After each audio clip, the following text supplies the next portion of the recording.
Bonjour à toutes et à tous, merci d'être au rendez-vous pour ce nouveau numéro de rencontre.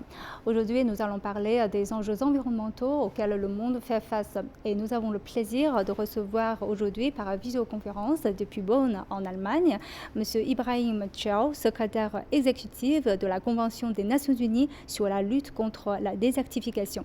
Bonjour M. Thiaw, bienvenue dans notre émission. Bonjour madame, merci de m'avoir. Récemment, vous étiez en Côte d'Ivoire pour la COP 15 contre la désertification. Pouvez-vous nous expliquer davantage quels sont les enjeux dans ce domaine aujourd'hui et quels sont les résultats obtenus par cette COP? Alors, cette conférence s'est tenue à Abidjan au moment où le monde fait face à une crise d'une grande importance, c'est la crise des terres. L'humanité, au cours des 100 dernières années, a fait beaucoup de progrès économiques. Beaucoup de gens ont pu avoir une croissance économique soutenue, une classe moyenne qui est en croissance, des progrès extraordinaires dans le domaine de la science, mais cela s'est fait au prix environnemental et au prix de la dégradation des terres. Aujourd'hui, un habitant sur deux sur cette terre est affecté par la dégradation des terres. 40% des surfaces émergées sont déjà dégradées. Et si cette tendance se continue, d'ici 2050, on estime que jusqu'à 90% des terres seront impactées par l'activité humaine. Donc la question pour cette conférence était de savoir comment peut-on nourrir une population croissante, parce que c'est essentiellement pour les besoins agricoles, comment nourrir donc cette population croissante et cette classe moyenne croissante sans pour autant continuer à dégrader les terres, à détruire les forêts, à détruire les zones humides et les cours d'eau. Donc, c'est une grande problématique pour le monde, puisqu'il faut répondre à la fois aux besoins humains et aux besoins de protéger la planète. Donc, cette conférence s'est tenue dans ce cadre-là. Effectivement, comme vous venez d'évoquer, quand on parle des enjeux environnementaux, on pense souvent à la pollution de l'air, à la pollution de l'eau, mais la terre, on parle en fait moins. Mais là, vous avez évoqué, il y a une situation assez grave concernant ce problématique. Alors, quels sont les résultats finalement de cette COP? Est-ce qu'il y a des actions concrètes que les pays ont été mis en accord? Quand on parle de l'environnement, on parle d'un ensemble, on parle d'un écosystème, comme on le dit. C'est les terres, c'est l'eau, c'est l'air. Et nous sommes en tant qu'humanité, nous faisons face à une situation où une crise environnementale et planétaire, une crise pour la protection de la planète. Donc on ne peut pas dissocier les questions de terre aux questions d'eau, parce que la terre et l'eau sont unies, et on ne peut pas dissocier ça aussi avec les questions de pollution. Alors, quels sont les grands enjeux et les réponses auxquelles cette conférence a pu apporter une contribution? D'abord, la conférence a reconnu qu'il faut 1 milliard d'hectares de terre à restaurer d'ici 2030. C'est l'équivalent de la taille de la Chine qu'il faut restaurer d'ici 2030. Ça peut paraître énorme, Ouais. mais en réalité, c'est juste une fraction des terres qui sont à restaurer. C'est 1/5 des terres qu'il faut restaurer d'ici 2050. Et quand on parle de la restauration des terres, il s'agit essentiellement de voir comment on peut améliorer la productivité agricole sur la même unité de surface. Comment on peut restaurer les cours d'eau qui sont en train d'être dégradés et comment on peut réduire l'érosion des sols et la perte de la productivité des sols. Donc, c'est essentiellement des activités humaines, des activités de production, des activités qui permettent d'améliorer la production sur la même unité de surface. Et donc, c'est faisable, puisque nous sommes en tant qu'humanité, nous avons la capacité de le faire, nous avons la technologie pour le faire, et nous avons de plus en plus de science. Nous n'avons jamais eu autant de science et de connaissances sur comment restaurer les terres. Et en plus, les économistes ont estimé que chaque unité monétaire investie sur un hectare peut rapporter jusqu'à 30 fois sa valeur. Donc, c'est économiquement viable aussi. Alors, si c'est socialement faisable, économiquement viable et techniquement réalisable, oui, nous, en tant qu'humanité, nous pouvons faire face à ce défi. En fait, j'aime beaucoup ce que vous avez évoqué dans des interventions précédentes. Vous dites qu'il faut prendre en conscience que la terre est une sorte de capital, comme capital financier, donc il faut vraiment renchérir ce capital. La terre, c'est en fait notre capital naturel. C'est le meilleur Mm. capital que nous avons et que nous avons hérité de nos ancêtres et que nous devons laisser aussi à nos enfants et à nos petits-enfants. Cette terre, elle est unique parce que nous n'avons pas une autre planète sur laquelle nous pouvons vivre. Mm. Et donc, c'est notre moyen de subsistance. C'est plus de valeur que l'or ou le platinium, puisqu'on ne peut pas manger l'or et le platinium, alors que la terre, elle nourrit. La Mm. terre, elle nous vêtit. La terre, elle nous fournit l'eau que nous buvons et elle nous fournit une partie de l'air que nous respirons. Nous ne pouvons Mm. pas vivre sans la terre. Mm. Or, la dégradation des terres entraîne des maladies, Mm. elle entraîne une perte économique importante. Euh, Jusqu'à 50% du PIB mondial est menacé par la dégradation des terres si on ne fait pas attention. Alors que si on restaure la terre, on restaure l'économie, on Mm. reconstruit l'économie. Donc nous sommes dans une situation de post-Covid ou dans une situation de crise alimentaire qui montre très bien les relations que nous avons avec la terre. Donc Mm. c'est notre capital. Mm. Et pour les populations les plus pauvres, elles n'ont pas de compte bancaire, elles n'ont pas de dépôt dans les marchés internationaux. Ce qu'elles ont, c'est la terre. Et donc, si on dégrade la terre, si elles dégradent leur terre, elles dégradent leur vie. Mm. Effectivement. Vous avez travaillé dans le domaine de l'environnement pendant très longtemps. En fait, on sait que la désertification ou la protection de la terre, c'est une partie du problématique de la protection de l'environnement. Et selon vous, aujourd'hui, quels sont les grands enjeux environnementaux qui nécessitent une attention urgente? Alors, on parle de crise planétaire et trois crises sont effectivement visibles aujourd'hui. D'abord, on parle beaucoup des changements climatiques. Mm. Ça, c'est indéniable et c'est incontestable. On parle beaucoup de la pollution, à la fois de la pollution de l'air, la pollution des terres, les pollutions dues aux déchets et au plastique. Nous sommes dans une situation d'industrialisation obsessive qui fait que nous rejetons beaucoup dans la nature. Et la troisième crise, c'est la crise de la nature, la dégradation de la nature, à la fois les pertes de biodiversité et les pertes de terre. Et nous sommes dans une situation où ces trois crises se combinent sur une seule planète qui connaît de plus en plus d'activités humaines et dont les activités économiques, industrielles, de production et de rejet sont devenues insoutenables. Donc nous faisons face à une situation où nous devons réagir et c'est notre génération, pas la génération suivante, c'est Mm. notre génération qui doit tourner la page. Et si nous ne le faisons pas suffisamment à temps, les impacts seront encore beaucoup plus grands pour les générations à venir. Mm. Or, en tant qu'humanité, en tant qu'humains, nous avons suffisamment de sciences et de technologies et peut-être maintenant de plus en plus de prise de conscience dans le monde pour que nous tournions cette page et que nous arrivions à une situation qui est beaucoup plus meilleure pour les générations à venir. Alors, quand on dit tourner la page, il y a beaucoup de gens qui disent oui, il n'y a pas de volonté politique. C'est vrai Oui, qu'il faut oui. une volonté politique, Mm. mais il faut aussi que chaque citoyen dans le monde sache que les petits gestes que nous menons sont des gestes qui peuvent avoir un grand impact sur l'humanité. Mm. Par exemple, nous perdons beaucoup de nourriture, nous gaspillons beaucoup de nourriture. Nous achetons de la nourriture pour ne pas la consommer. Mm. Et nous produisons beaucoup de nourriture que nous ne consommons pas parce qu'elle n'est pas bonne, mais simplement parce qu'elle n'est pas belle à voir. Vous avez des légumes qui sont vilains, la nature est ce qu'elle Mm. est. Et les légumes qui sont vilains, vous ne les voyez pas à l'étalage, parce Mm. qu'on trie les légumes que l'on vend. Et parce que Mm. les légumes que l'on vend, on veut qu'ils aient la même couleur, le même calibre, et tout le reste est gaspillé. Et donc, Mm. nous pouvons probablement faire beaucoup plus. Et quand on parle de gaspillage alimentaire, c'est un gaspillage de terre, c'est un Mm. gaspillage d'eau, c'est un gaspillage de carbone que l'on émet. Et c'est la même chose pour l'habillement. Vous savez, on consomme beaucoup d'habits sans qu'on se rende même compte que les habits que nous portons proviennent de la terre. Et c'est de l'eau.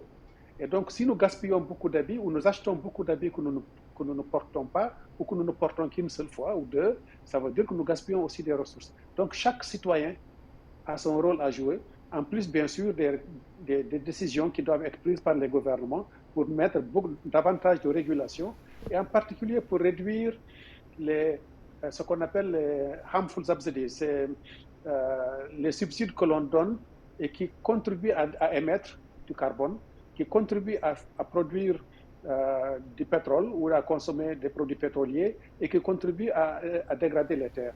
Donc oui, nous pouvons faire quelque chose pour renforcer notre capacité de créer une plus grande résilience dans le monde. C'est-à-dire d'avoir une vie plus écologique, hein. On va revenir un peu plus tard sur ce sujet, sur la responsabilité de chaque citoyen. Et là, je voudrais revenir sur le sujet de la désertification. La Chine a travaillé beaucoup sur la désertification aussi.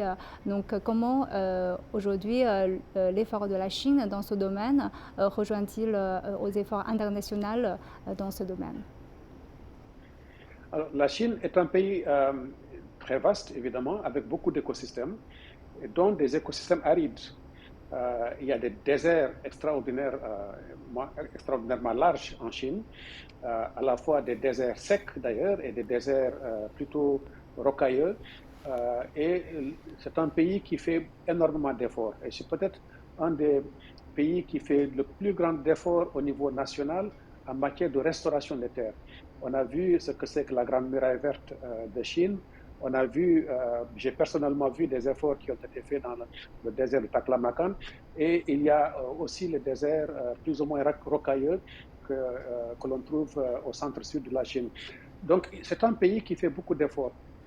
Je pense que c'est un pays qui peut aussi partager davantage avec le reste du monde par rapport aux expériences qu'ils ont vécues, que vous avez vécues dans votre pays, à la fois les expériences de restauration des terres, mais également la science. Quand on va à l'Académie des sciences de la Chine, il y a beaucoup de connaissances avec des centres écologiques qui sont d'une grande importance et qui peuvent peut-être partager leurs expériences avec le reste du monde, tout en apprenant des autres, mais également en partageant les expériences qu'ils ont pu réaliser dans leur pays et qui sont alors, les données satellitaires, les données sur les ressources en eau, les techniques de restauration, les technologies que j'ai vues, notamment à Kubuchi, dans le désert de la Mongolie intérieure.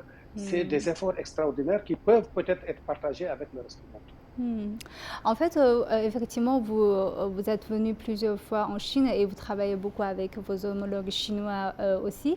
Donc, quel est votre regard sur les propositions de la Chine, surtout en matière de gouvernance environnementale mondiale?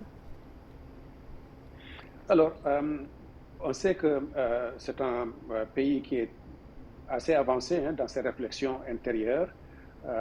Peut-être qu'il peut vendre davantage ses connaissances, partager ses connaissances avec le reste du monde. Peut-être qu'il y a aussi, il y a certainement des questions de communication dans beaucoup de pays, mais il y a ce que moi je propose, c'est qu'il y ait davantage de partage d'expériences, des connaissances qui sont accumulées par des scientifiques de grande renommée. J'ai pu particulièrement travailler avec l'Académie des sciences de Chine, avec ses différents instituts. Je pense qu'il y a peut-être un effort qu'il faut poursuivre de manière à partager davantage ces expériences. Un effort aussi d'apprendre des autres, parce qu'il y a des technologies qui sont faites ailleurs, qui sont peut-être utiles aussi aux connaissances chinoises, de manière à ce qu'il y ait le donner et le recevoir, comme on le dit dans le jargon international. En matière de gouvernance des ressources naturelles, il y a des efforts évidemment à faire à la fois à l'intérieur que par rapport aux pays voisins. Et je vois aussi qu'il y a un travail extraordinaire qui a été fait, notamment pour la gestion des poussières de sable. Vous savez, les poussières ne connaissent pas les frontières.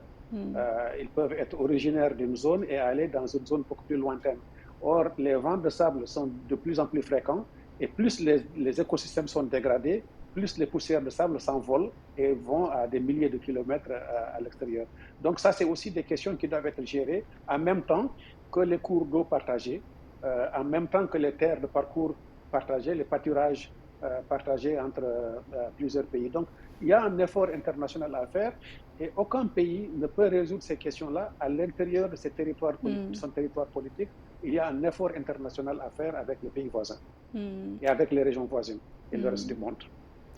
Alors, en parlant de la coopération internationale, justement, à l'initiative de l'UNEP et la Chine, en fait, il y avait ce lancement officiel du programme phare de la coopération Sud-Sud qui s'appelle Climat, écosystème et moyens de subsistance.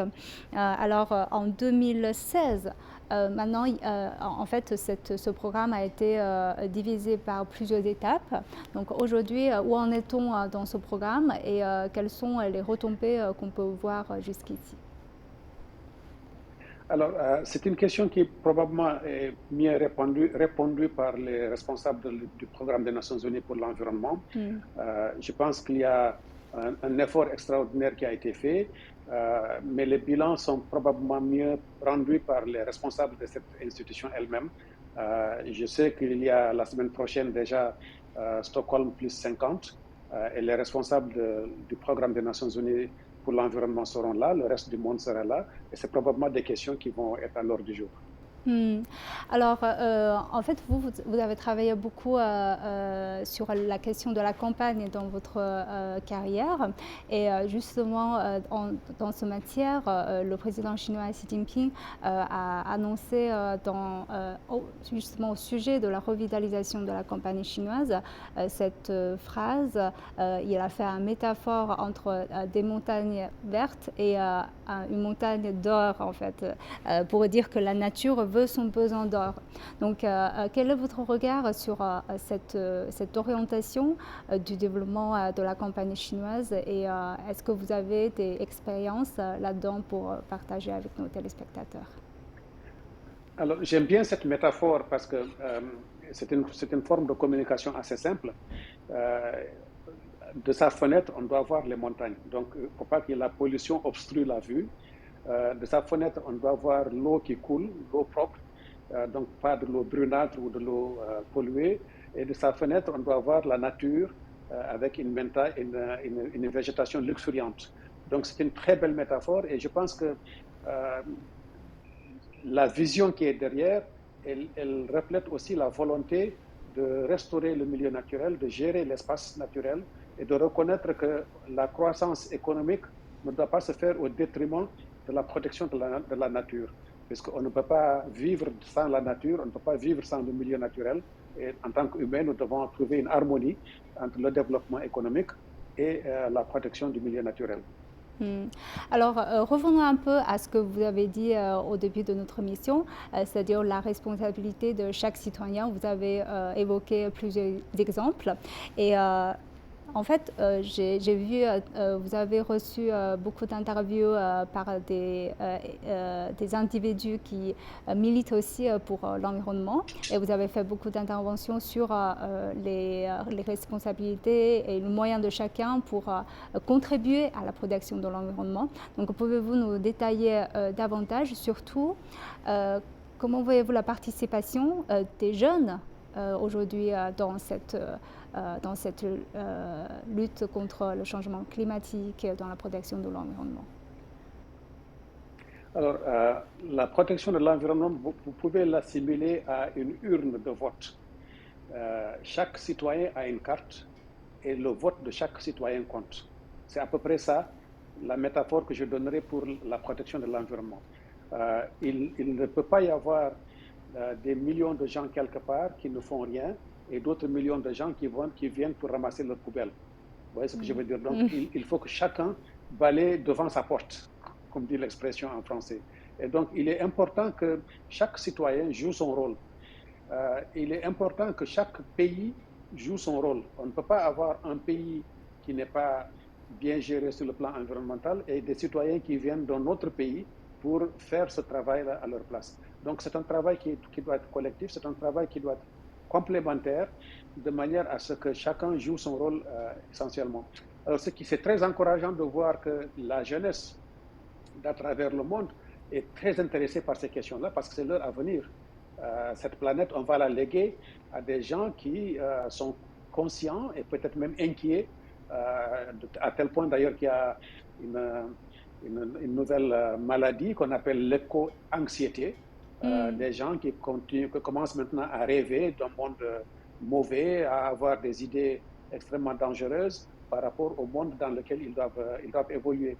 Donc il y a cette prise de conscience au niveau mondial qui fait que cette jeunesse, elle pousse pour qu'il y ait davantage d'actions. Et ils ont parfaitement raison.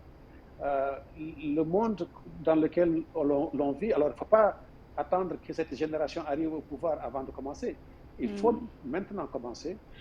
Il faut les écouter parce que c'est des citoyens et parce que c'est des citoyens qui sont consciencieux.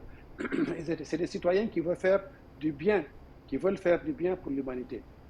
Donc, il y a une vague qui est en cours, qu'il faut lire, qu'il faut reconnaître, et qu'il est important de savoir qu'il y a un moment dans la vie où il faut savoir prendre du recul et peut-être se poser des questions, questionner sa façon de vivre et dire est-ce que nous avons fait ce que nous devrions faire ou est-ce que nous devons changer? Et il n'est jamais trop tard pour bien faire.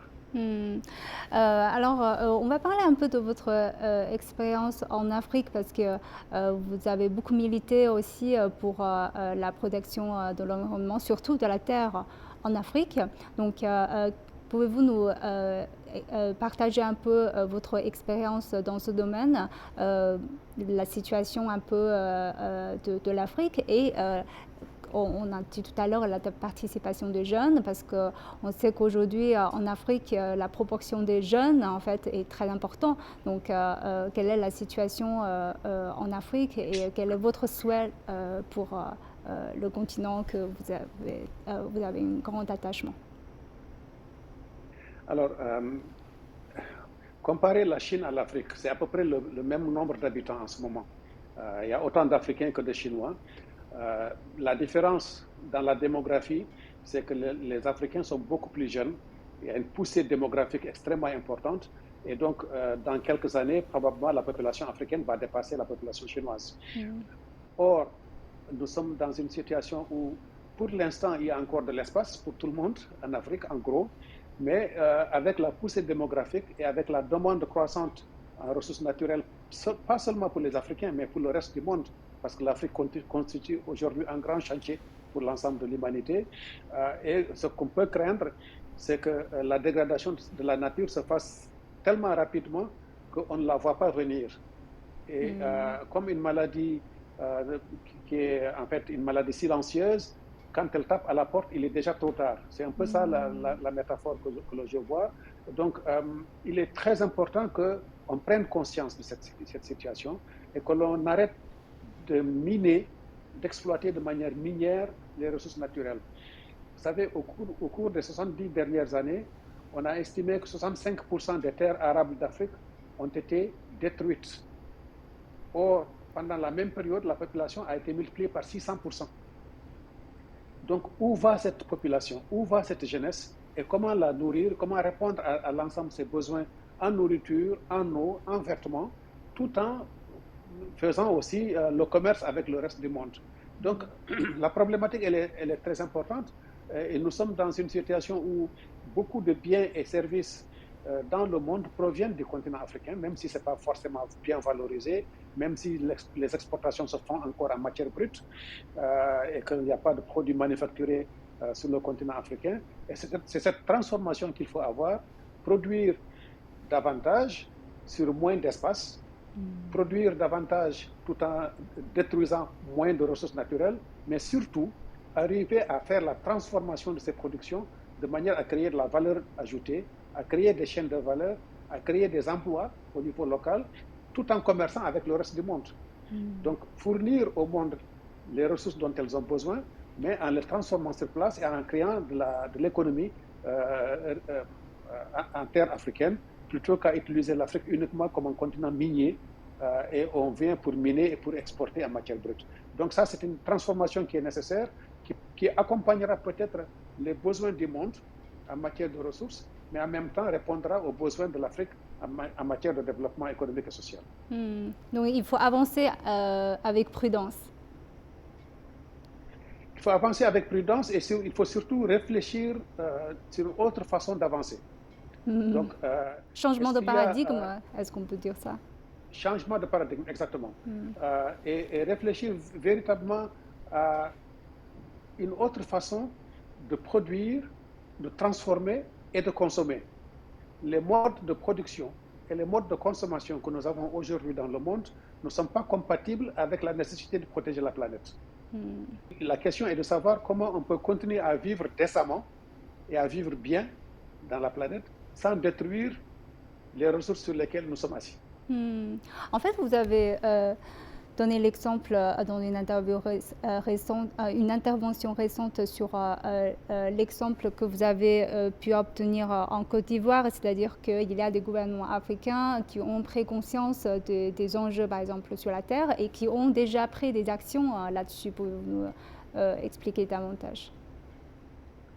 Exactement. Alors, en Côte d'Ivoire récemment, le président de la Côte d'Ivoire et son Premier ministre et l'ensemble de son gouvernement, M. Alassane Ouattara, son Premier ministre, M. Patrick Achi et l'ensemble de son gouvernement, ont adopté ce qu'ils appellent l'initiative d'Abidjan, qui consiste à revoir de manière pragmatique comment améliorer la productivité des terres et des sols sans détruire les milieux naturels, et surtout comment transformer la production sur place de manière à créer les chaînes de valeur et les emplois avant de les réexporter. Par exemple, la Côte d'Ivoire est le premier producteur mondial de cacao. Et quasiment tout le cacao produit en Côte d'Ivoire est exporté en matière brute pour être transformé sur les marchés internationaux. Donc la valeur ajoutée, elle n'est pas faite en Côte d'Ivoire, elle est faite essentiellement ailleurs. Seulement 5 à 6% de la valeur du cacao reste en Côte d'Ivoire, tout le reste est exporté.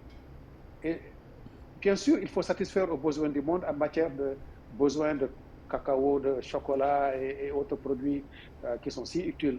Mais il faut les transformer autant que possible sur le marché national, de manière à créer les chaînes de valeur avant de les exporter en matière brute. C'est la même chose pour tous les produits agricoles qui sont l'EVA, l'anacarde, le café, d'autres produits.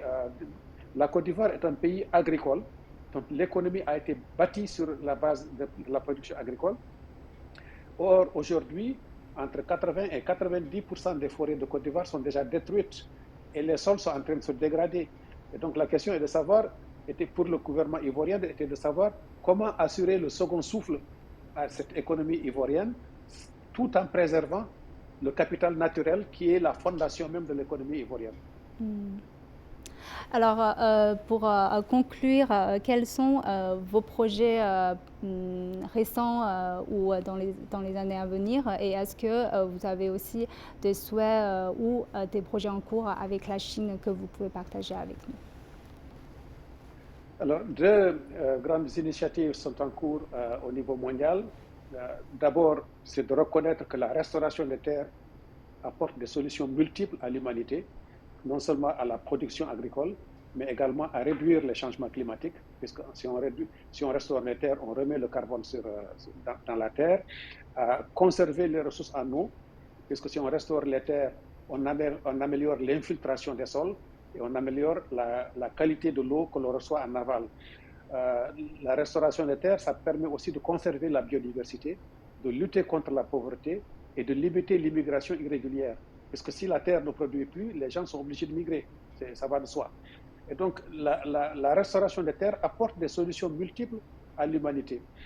La deuxième problématique sur laquelle nous travaillons, c'est les questions de sécheresse, qui sont devenues des phénomènes de plus en plus récurrents, de plus en plus fréquents. Et quand ils surviennent, ils apportent leur lot de malheur, comme c'est le cas en ce moment en Afrique de l'Est ou en Afrique australe, mais c'est aussi le cas en Espagne, aux États-Unis. Les sécheresses deviennent de plus en plus fréquentes, c'est des feux de brousse, c'est les pertes de production agricole, etc. Donc la question est de savoir comment construire la résilience de ces communautés, la résilience des écosystèmes, et surtout comment faire face, préparer les communautés à faire face à ces sécheresses que l'on sait vont revenir. C'est des cycles qui sont de plus en plus fréquents. Donc c'est deux grandes problématiques qui sont en cours en ce moment, qui ont été discutées à la conférence des partis à Abidjan et qui constituent l'ossature de notre programme futur pour les 10 prochaines années. Alors, je vous remercie, M. Chair, d'avoir participé à notre émission. Merci beaucoup. Merci à vous. Merci beaucoup. Et je vous remercie d'avoir suivi notre discussion. À la prochaine.